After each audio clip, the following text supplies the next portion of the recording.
चलिए अब हम लोग आगे बढ़ते हैं।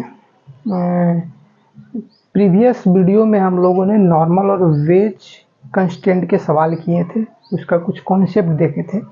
आज हम लोग कुछ प्रॉब्लम देखते हैं प्रीवियस वीडियो से रिलेटेड। नॉर्मल के सवाल, कुछ फोर्स वगैरह निकालने के लिए देख रहे हैं। इंक्लाइन प्लेन के सवाल वगैरह भी थोड़ा देख लेंगे। उसके बाद हम लोग आगे टेंशन और पुली ब्लॉक सिस्टम पर आएंगे, फिर फ्रिक्शन आएगा। ओके, उसके बाद स्प्रिंग और फिर आपका मिक्स प्रॉब्लम रहेगा। तो पहले कुछ प्रॉब्लम देख लेते हैं, उसके बाद ही आगे बढ़ेंगे।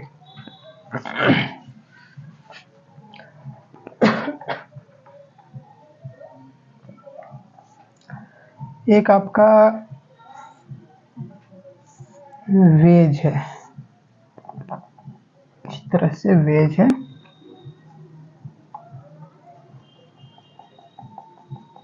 सरफेस पर रखा हुआ है। इसका मास आप ले लो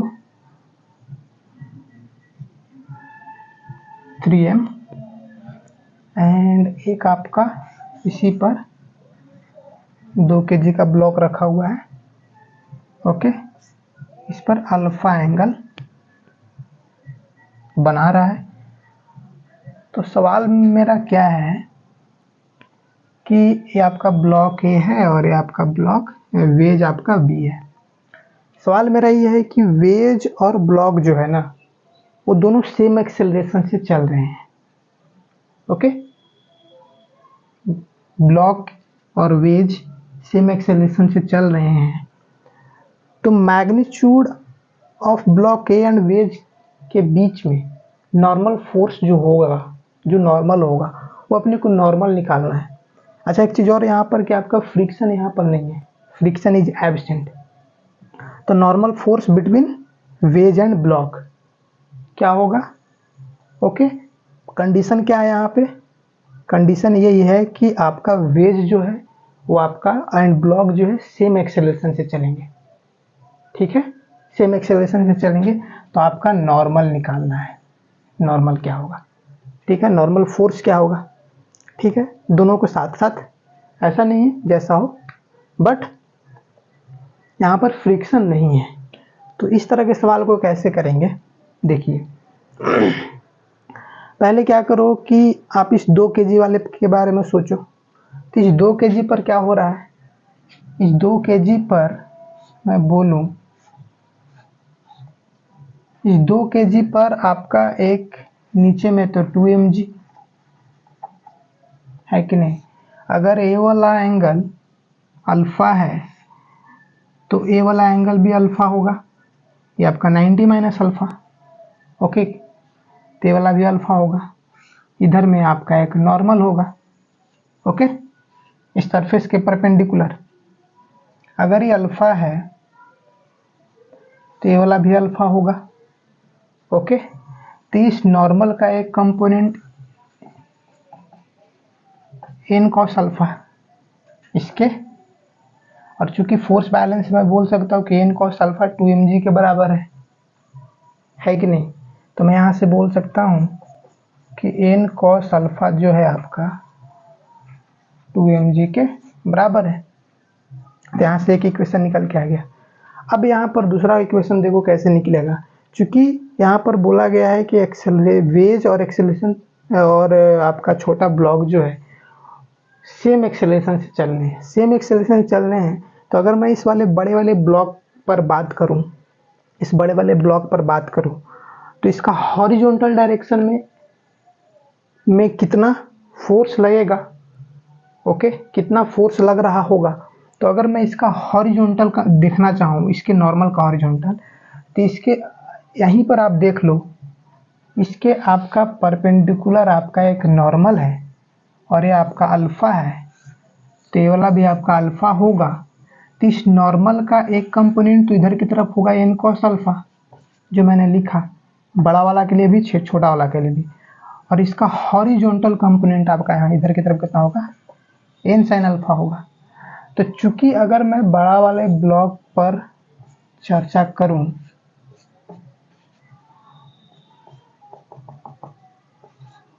तो और दोनों को सेम एक्सेलरेशन से चलने हैं, तो इसके हॉरिजॉन्टल डायरेक्शन में एक्सेलरेटेड ए से रहेगा, और इधर की तरफ आपका फोर्स कितना लग रहा था भाई, तो एन साइन अल्फा लग रहा था, है कि नहीं।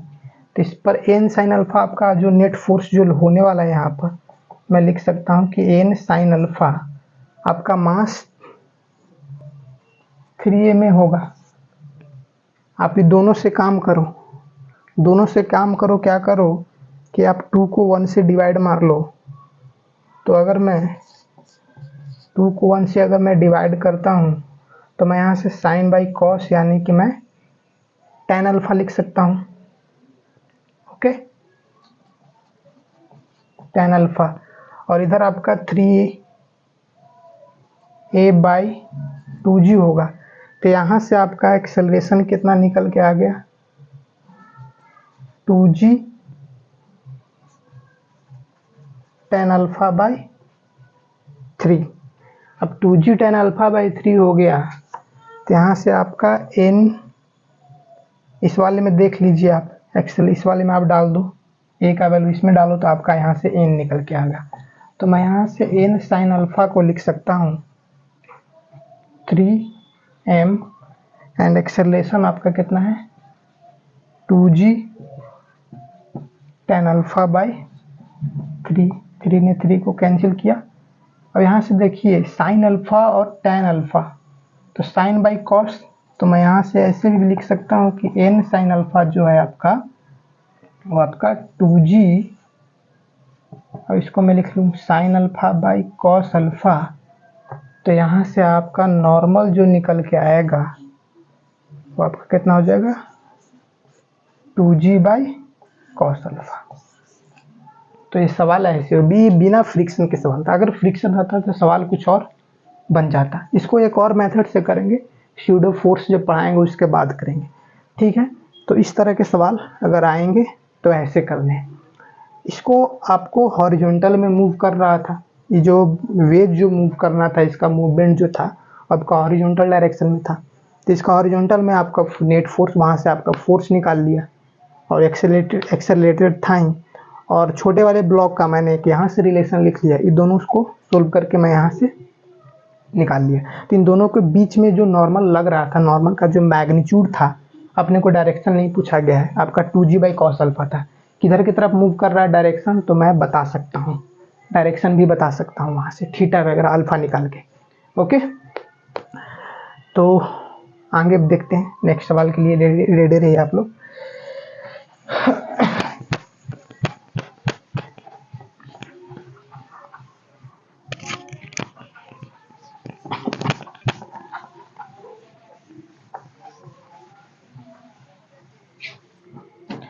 अब आप एक नॉर्मल पे सवाल देखिए।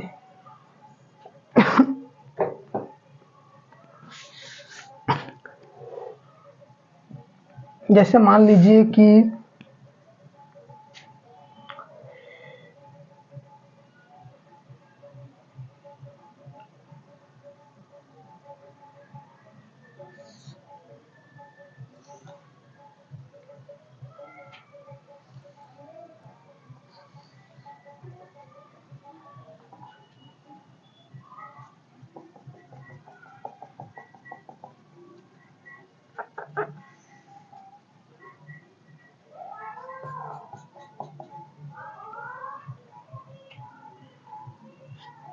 ये आपका लैडर है, ठीक है, लैडर है, और ये आपका वॉल है, दीवाल, ये आपका क्या है वॉल है, दीवार है, दीवाल है, ठीक है।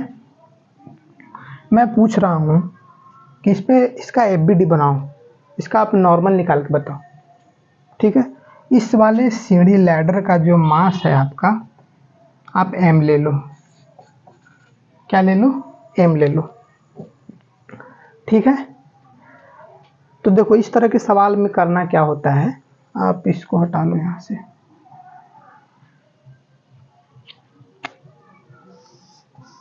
सरफेस पे ही रखा हुआ है। तो मैंने एक चीज बताया था कि नॉर्मल फोर्स जो होता है सरफेस के परपेंडिकुलर होता है। ओके, यहाँ पर देखो तो यहाँ पर पहली बात कि इस रॉड की वजह से या इसका मास सेम है तो नीचे में तो एक mg लग रहा ही होगा, नीचे में तो mg लग रहा ही होगा। ठीक है, यहाँ पर इस रॉड का जो पॉइंट ऑफ कांटेक्ट है और इस रॉड का जो पॉइंट ऑफ कांटेक्ट है दोनों तरफ है। इधर भी सरफेस, ये जो वॉल सरफेस जो है इसका पॉइंट ऑफ कांटेक्ट ऑलरेडी है, यहाँ भी पॉइंट ऑफ कांटेक्ट ऑलरेडी है। तो मैंने बोला था कि सरफेस के परपेंडिकुलर लगता है, तो सरफेस आपका ये है तो आपका नॉर्मल इधर की तरफ लगेगा, है कि नहीं। और चूंकि नॉर्मल इधर की तरफ लग रहा है तो आपका फ्रिक्शन इधर की तरफ लगेगा ताकि स्लैग न करे, क्योंकि अगर इधर की तरफ अगर नॉर्मल लग रहा है तो बाई चांस अगर स्लैग होना चाहेगा इधर की तरफ तो आपका इधर की तरफ एक फ्रिक्शन लगेगा, है कि नहीं। उसी तरह से अगर इस वॉल पर मैं बोलूं तो इधर की तरफ लगा, तो इधर की तरफ जब नॉर्मल फोर्स लगा तो फ्रिक्शन किधर की तरफ लगेगा, चूंकि स्लैग ना हो तो इसके इधर में आपका एक F2 लगेगा। तो आपका ये क्या हो गया, इस ब्लॉक का, इस लैडर का आपका FBD हो गया। तो जब भी एक चीज़ याद रखना कि पॉइंट ऑफ कांटेक्ट अगर दोनों तरफ सरफेस हो, जब भी हम यहाँ से नॉर्मल लिखेंगे तो सरफेस के परपेंडिकुलर लिखेंगे। ओके, अब बताएं भी थे कि नॉर्मल फोर्स हमेशा सरफेस के परपेंडिकुलर होता है कि नहीं। और तो कुछ नहीं है। ठीक है, तो एक जैसे कि एक और इसमें सवाल देखो, एक और मैं इसमें दे रहा हूँ सवाल।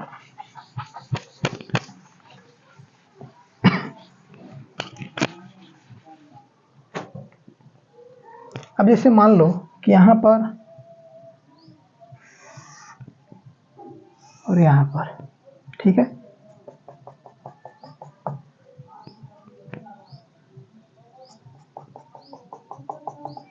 ठीक है, यहाँ पर जो इस बार लैडर ऐसे रखा हुआ है, ठीक है, इस बार लैडर ऐसे रखा हुआ है, किस तरह से रखा हुआ है, यहाँ पर जो सरफेस है इस पॉइंट ऑफ कांटेक्ट के लिए जो सरफेस जो मिल रहा है इसको एक ही साइड मिल रहा है, दूसरे साइड सरफेस नहीं है, बट वहां पर दोनों साइड था।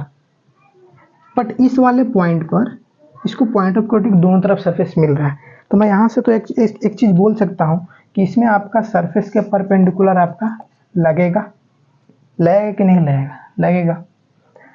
बट इस वाले में अगर इसमें नॉर्मल किधर की तरफ आएगा, ऐसे रखा हुआ है, तो अब इसमें ऐसे नहीं परपेंडिकुलर नहीं लगा पाओगे क्योंकि सरफेस आपका एक साइड ही है, तो आप इसको इधर की तरफ ऐसे लगा दो, ठीक है।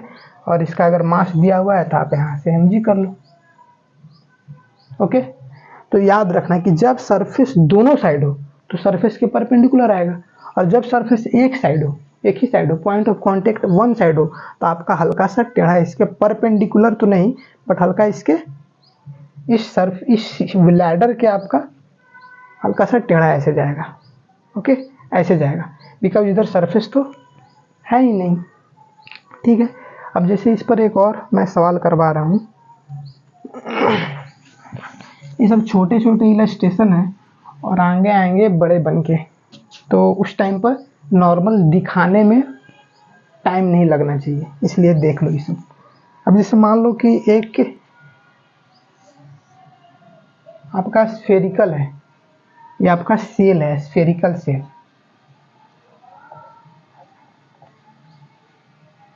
स्फेरिकल सेल है, और इसमें आपका एक रॉड ऐसे रखा हुआ है,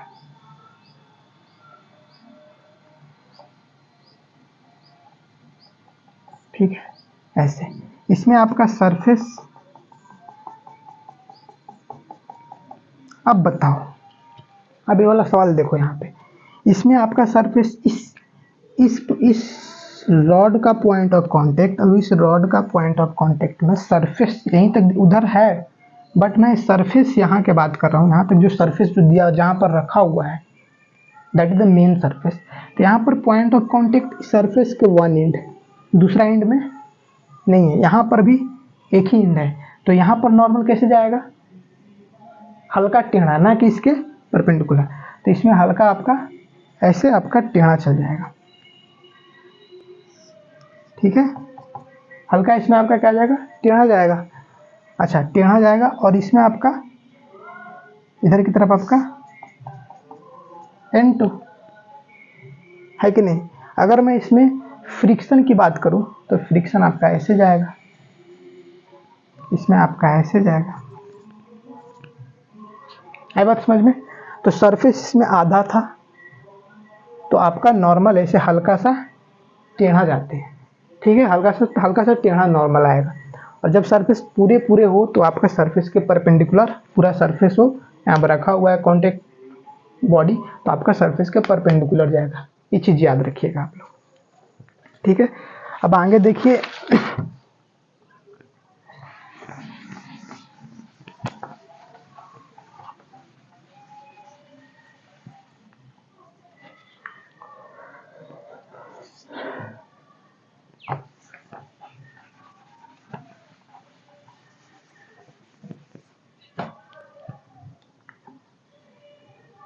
अब जैसे मान लो मैंने बोला था कि कांटेक्ट फोर्स जो होते हैं नॉर्मल फोर्स वो आपका सरफेस के परपेंडिकुलर होते हैं।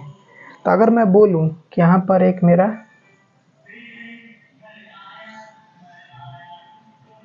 इस तरह से है सेल और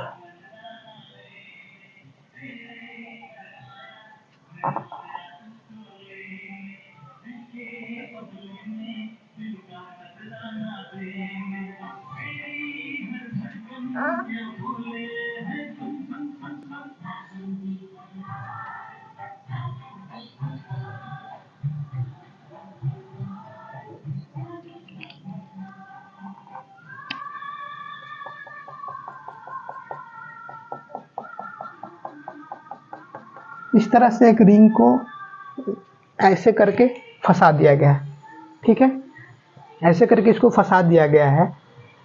तो यहाँ से डेफिनेटली मैं पूछूं कि यहाँ पर नॉर्मल यहाँ से आएगा सरफेस के परपेंडिकुलर आएगा कि नहीं आएगा, डेफिनेटली आएगा। और मैं यहाँ से रेडियस ले लेता हूँ 2 मीटर, ठीक है, रेडियस आप 2 मीटर ले लो। और इस गोला जो है, इस सेल जो है, इसका मास आप ले लो, आप 10 kg ले लो। कितना ले लो? 10 kg ले लो। तो आप इसके द्वारा जो इस सरफेस के परपेंडिकुलर जो नॉर्मल फोर्स आएगा वो आप नॉर्मल फोर्स बताओ, ठीक है। सवाल समझ में आ गया। फाइंड द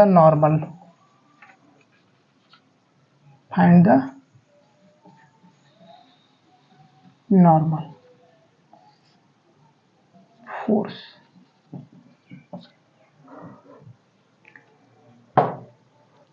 तो नॉर्मल फोर्स जो है आपका आएगा किसकी वजह से? इसकी वजह से, वॉल की वजह से, ठीक है। तो वॉल की वजह से आपका नॉर्मल क्या आएगा? तो पहली बात देखो यहाँ पे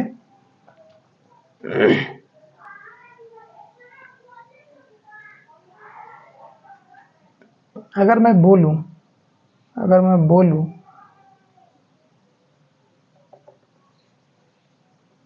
ये एंगल आप ले लो 37 ये आप एंगल ले लो, ठीक है, 37। तो अगर मैं बोलूं कि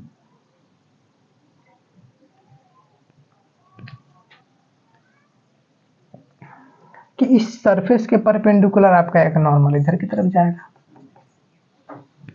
इसकी वजह से आपका नॉर्मल एक इधर की तरफ जाएगा।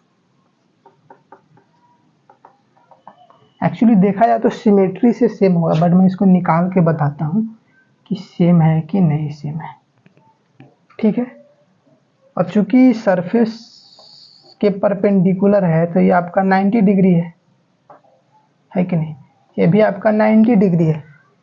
तो अगर ए वाला एंगल 37 है, ए वाला 90 है, मैं बोल सकता हूँ कि ए वाला एंगल जो होगा आपका 53 होगा। देखो यहाँ पे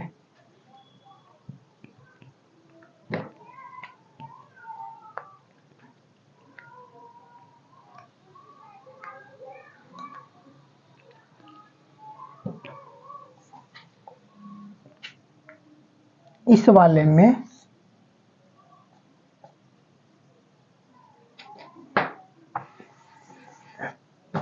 एक इधर की तरफ आपका क्या है N1 है, इधर आपका N2 है। अच्छा, नीचे में जो गोला की वजह से जो फोर्स लग रहा था 10 किलो है तो 10G होगा, है कि नहीं? 10G मतलब 100 न्यूटन। ओके, ठीक है।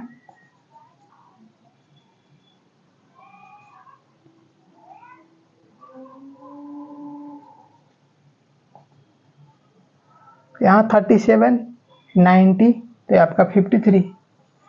अगर ये 53 डिग्री है तो ये वाला भी 53 होगा, चूंकि अगर ये 53 है तो ये वाला भी तो 53 होगा ना, तो ये वाला भी 53 हो गया। अगर ये 53 है तो आपका ये वाला भी 53 हो गया। अगर ये 53 है तो ये वाला आपका 37 हो गया। ये 53 है तो ये 53 होगा, और अगर ये 53 होगा तो ये वाला 37 होगा, है कि नहीं? है ना? तो मैं बोलूं कि इस N1 का, चूंकि बॉडी इक्विलिब्रियम में है तो आपका नेट फोर्स इक्वल होने वाले हैं। तो आपका N1 जो होगा, मैं लिखूंगा N1 cos 37, और इस N2 का इधर की तरफ हो जाएगा N2 cos 37। तो मैं एक चीज यहां से बोल सकता हूं कि आपका जो है N1 cos 37 जो है, चूंकि बॉडी इक्विलिब्रियम में है तो नेट फोर्स इक्वल होंगे। तो यहाँ N1 cos 30, N1 cos 37, यानी कि नॉर्मल देखी कि सिमेट्री से लग रहा था कि इक्वल होंगे, तो N1 और N2 दोनों इक्वल होंगे, है कि नहीं? दोनों वॉल से जो नॉर्मल आ रहे हैं तो वो आपके इक्वल हो रहे थे। अच्छा, अब इस पे बात करें, इसके वर्टिकली देखते हैं। तो इस N1 का एक कंपोनेंट इधर की तरफ कितना होगा? इस N1 का इसके वर्टिकल में आपका लिख सकते हैं N1 cos 53 ना, और N2 का भी होगा इधर की तरफ कितना? N2 cos 53। तो मैं बोल सकता हूं कि N1 प्लस N2 cos 53, और चूंकि N1 और N2 बराबर हैं, तो मैं लिख सकता हूं कि 2N1 cos 53 degree is equal to में 10G मतलब 100। ओके, तो मैं यहां से 2N1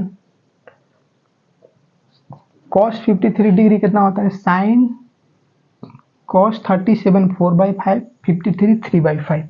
तो cos 53 डिग्री का वैल्यू आपका हो जाएगा यहाँ से 3/5 100। तो यहाँ से आपका ये आपका हो जाएगा 50 एंड 50 25। तो मैं यहाँ से N1 क्या लिखूं? 250/3, और चूंकि N1 N2 बराबर है तो आपका 250/3 न्यूटन निकल के आ गया। तो सवाल कैसे करने हैं? ओके, मैंने कुछ नहीं किया, इस वॉल से जो नॉर्मल आ रहे थे, सरफेस के परपेंडिकुलर आ रहे थे, यहाँ सिमेट्री से आपको यहाँ पर एंगल भी निकल के आ गया। अगर ये 90 है तो 37 हो जाएगा, अगर ये 90 है, 37 है तो आपका 53 हो गया। 53 हुआ, उसके बाद मैंने सिमेट्री से मैंने कर दिया सवाल को। और चूंकि बॉडी इक्विलिब्रियम में है तो आपका नेट फोर्स को इक्वल रखना है। तो इस तरह के सवाल ऐसे करने होते हैं। ओके, देखो इस पर एक और सवाल है, हल्का सा इसमें कुछ नहीं किया गया, थोड़ा सा स्लाइटली चेंज कर देते हैं। सवाल को कैसे पूछा जा सकता है आप उसको देखिएगा पहले।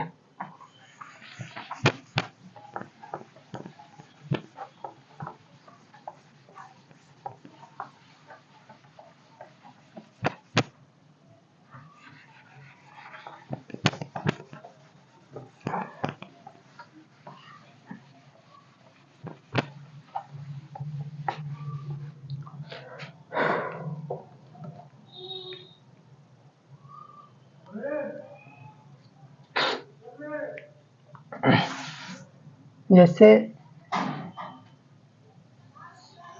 एक गोला ऐसे मतलब रखा हुआ है एंड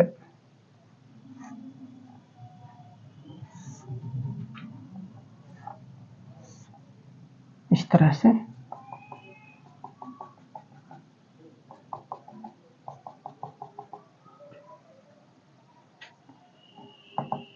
इन दोनों के बीच का जो डिस्टेंस है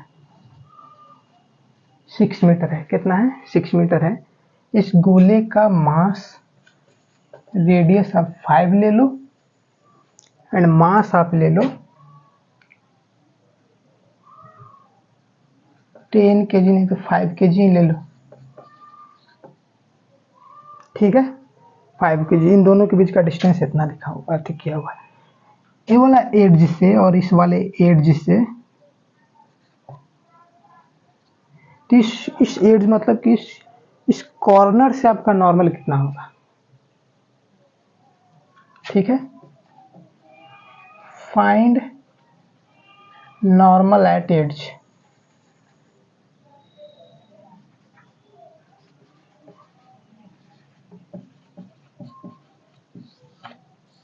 तो इस एड्ज से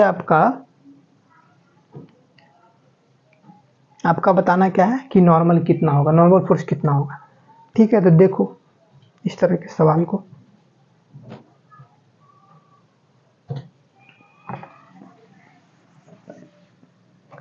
देखो यहाँ पे पहली बात कि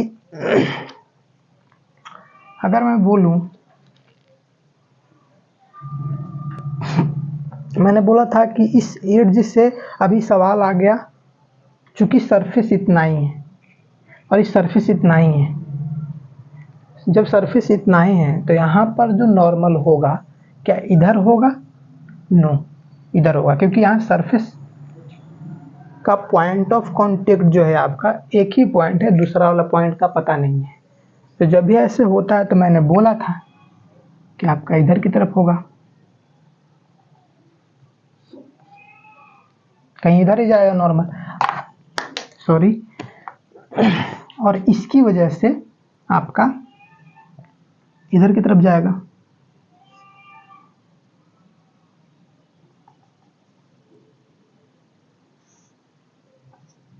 ये आपका N2, ये आपका N1, ओके। अच्छा ठीक है, N1 N2 निकल के आ गया। अपने को पता है साइमल्टेनियसली कि N1 और N2 क्या होने वाले हैं, इक्वल होने वाले हैं, पर देख लेते हैं इक्वल है कि नहीं। अच्छा एक चीज़ और यहाँ दिया हुई, चूंकि डिस्टेंस आपका 6 मीटर है, मतलब कि ये वाला डिस्टेंस आपका 6 मीटर है, तो मैं बोल सकता हूँ कि ये वाला आपका 3 हो जाएगा। अगर ये 6 है, अगर ये 6 है तो ये वाला आपका कितना हो जाएगा? 3 हो जाएगा। अच्छा ये वाला 3 है और ये वाला तो 5 है ही, तो ये वाला 4 हो जाएगा, है कि नहीं? 4 हो जाएगा। इसका मतलब कि ये वाला एंगल कितना होगा? तो यहाँ देखो cos 37 डिग्री 4/5, यानी कि ये वाला एंगल कितना होगा? देख लो ना, cos 37 आपका हो जाएगा 4/5। तो ये वाला एंगल आपका जो होगा, ये वाला एंगल कितना होगा आपका? 37 होगा। अगर ये वाला एंगल 37 है तो मैं बोल सकता हूँ कि ये वाला एंगल भी 37 होगा, है कि नहीं? ओके।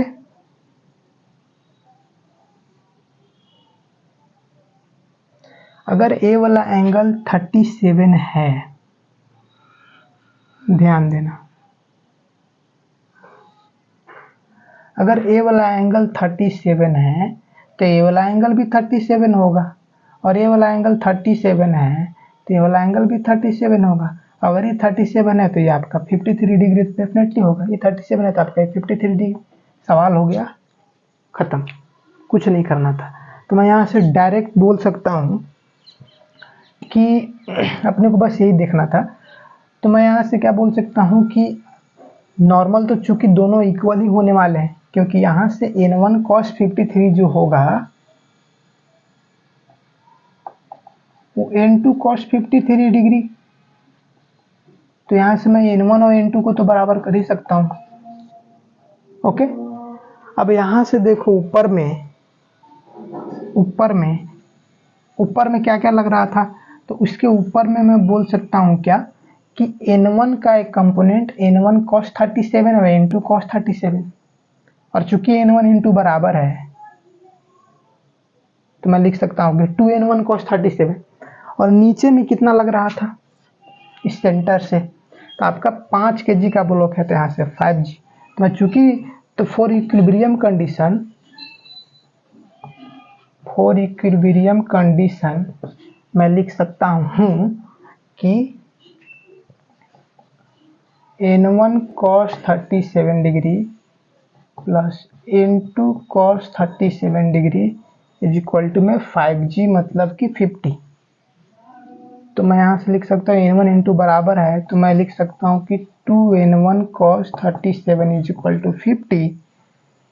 तो मैं लिख सकता हूँ n1 cos 37 is equal to 25। cos 37 आपका 4/5, 25, तो यहाँ से n1 55 50 से 125/4, 125/4 न्यूटन। ओके, तो सब सवाल को खाली सेम रहेगा बट थोड़ा सा ट्विस्ट रहेगा, मतलब कुछ ज़्यादा नहीं करना था इसमें। पिछले वाले सवाल और इस वाले सवाल में डिफरेंस ये है कि वहाँ पर दोनों साइड के सरफेस थे, यहाँ पर एक साइड के सरफेस है। वहाँ डेटा दिया हुआ था, यहाँ पर डेटा नहीं दिया हुआ है, तो बस डेटा चेंज करेगा और कुछ नहीं कर सकता है। तो ये वाला कॉन्सेप्ट क्लियर हो गया है कि नहीं? ओके, तो अब टेंशन पर आने वाले हैं। अच्छा, इंक्लाइन प्लेन के सवाल हम लोग करे थे क्या? जैसे मान लो इंक्लाइन प्लेन के सवाल, जैसे मान लो कि थीटा है, मास इधर आपका 10 न्यूटन लग रहा है। कितना लग रहा है? 10 न्यूटन लग रहा है। ब्लॉक ऐसा रखा हुआ है इस तरह से, ठीक है। ये 2 kg है आपका, ठीक है।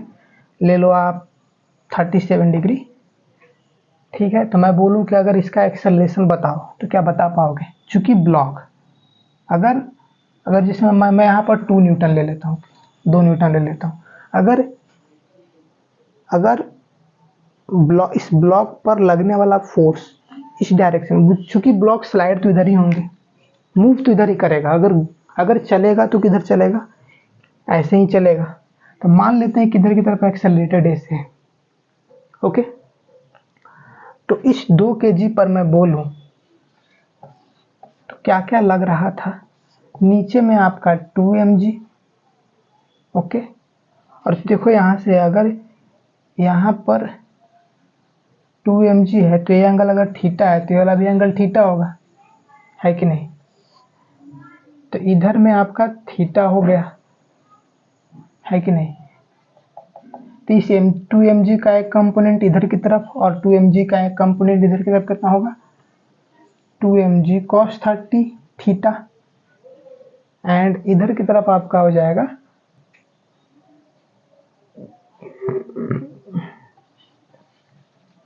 2 mg sin थीटा, और पीछे में आपका एक लग रहा था 2 न्यूटन। और चूंकि ब्लॉक इधर की तरफ एक्सेलरेटेड है ए से, तो इस ब्लॉक का नेट फोर्स कितना होगा? तो इधर में है आपका 2 mg sin 37 डिग्री माइनस पीछे में आपका 2 न्यूटन, आपका मास आपका 2 है, ठीक है। तो यहाँ पर मास आपका 2m है, ओके, मतलब 2 kg। तो मैं यहाँ से लिख सकता हूँ कि 2 × 10 × sin 37 डिग्री आपका 3/5 माइनस 2 इज इक्वल टू में 2a, 2m मतलब 2 kg। तो यहाँ से आपका जो होने वाला है ये आपका हो जाएगा 5 दूना का 10, तो 2 दूना का 4, तो 12 माइनस 2 मतलब 10, तो आपका 2a 10 हो जाएगा। तो मैं यहाँ से एक्सेलरेशन कितना लिख दूंगा? 5 मीटर पर सेकेंड स्क्वायर। ओके, तो इस ब्लॉक का इंक्लाइन प्लेन के सवाल, अब सवाल में फ्रिक्शन दे देंगे तो सवाल हल्का सा चेंज हो जाएगा। यहाँ से नॉर्मल निकल के आ जाएगा। नॉर्मल आपका एफ जो निकल के आता है म्यू इंटू एन, फ्रिक्शन आने से, तो यहाँ से एन निकल के आएगा। तो वहाँ से सवाल इसका थोड़ा सा चेंज हो जाएगा जब फ्रिक्शन में आएंगे तो। बट इस तरह के सवाल में इंक्लाइन प्लेन के अगर सवाल रहेंगे तो अगर उसका ब्लॉक का एक्सेलरेशन पूछा जाएगा तो आप आराम से बता सकते हो। अगर थीटा एंगल पर मास सेम है, ओके, छोड़ दिया जाए तो उसका एक्सेलरेशन कितना हो जाएगा, जी साइन थीटा मीटर पर सेकंड स्क्वायर। ठीक है, मैंने डेटा दे दिया था। ओके, तो कल की वीडियो में हम लोग, ऐसा सवाल आएगा, कल की वीडियो में हम लोग पुली ब्लॉक सिस्टम टेंशन वगैरह स्टार्ट करते हैं। उस पर फिर सिर्फ सवाल ही करने हैं अपने को, और कुछ करना नहीं है। तो आज के लिए इतना ही रहने देते हैं। नेक्स्ट वीडियो के लिए आप लोग वेट कीजिए। तब तक जो भी प्रॉब्लम होगा, जो भी डाउट होगा, आप कमेंट बॉक्स में डालिए। I will help you for any time. So आज के लिए धन्यवाद।